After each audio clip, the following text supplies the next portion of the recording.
Welcome to new TV Telugu. ఎన్నో ఏళ్ల ప్రేమ అయిన తర్వాత ఇటీవల వివాహ బంధంతో ఒక్కటైన స్టార్ కపుల్ విజయ్ దేవరకొండ, రష్మిక మందన తమ పెళ్లి వేడుకలకు సంబంధించిన మధుర జ్ఞాపకాలను అభిమానులతో పంచుకుంటున్నారు.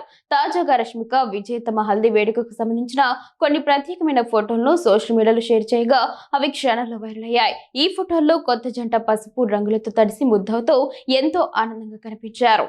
ఫిబ్రవరి 26న రాజస్థాన్లోని ఉదయపూర్లో ఉన్న ఐటీసీ మెమొంటోస్ హోటల్లో వీరి వివాహం అంగరంగ వైభవంగా జరిగిన విషయం తెలిసిందే. పెళ్లి తర్వాత ఈ జంటకు సంబంధించిన ప్రతి చిన్న విషయం సోషల్ మీడియాలో ట్రెండింగ్గా మారుతోంది. ఈ క్రమంలో రష్మిక పంచుకున్న హల్దీ ఫోటోలు అభిమానులను ఎంతగానో ఆకట్టుకుంటున్నాయి. ఈ ఫోటోలకు ఆమె ఆసక్తికరమైన క్యాప్షన్ జోడించారు. మా హల్దీ రోజు నిజానికి హల్దీ ప్లస్ హోలీలా మారిపోయింది. మేమంతా రంగులతో తడిసిపోయాం. ఇప్పటికీ నా జుట్టులో కొంచెం ఎరుపు రంగు ఉంది. ఆ రోజు జరిగిన ఆటలన్నింటిలో నా టీమ్ బ్రైడ్ అద్భుతంగా సపోర్ట్ చేయడంతో నేనే గెలిచాను. విజ్జు కూడా నా టీంలోనే ఉన్నాడు అని సరదాగా రాసుకొచ్చారు. అలాగే తమ పెళ్లి జరిగిన వేదిక గురించి కూడా రష్మిక ప్రత్యేకంగా ప్రస్తావించారు. ఉదయపూర్లోని ఐటీస్ మెమొంటోస్ హోటల్ వాతావరణం, సిబ్బంది సేవలు, ఆహారం అన్ని అద్భుతంగా ఉన్నాయని ప్రశంసించారు.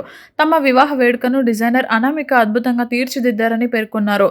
మా ఇద్దరి ప్రయాణం ఇప్పుడు మాత్రమే మొదలైంది అంటూ ఆమె కాస్త భావోద్వేగంగా పోస్ట్ ముగించారు.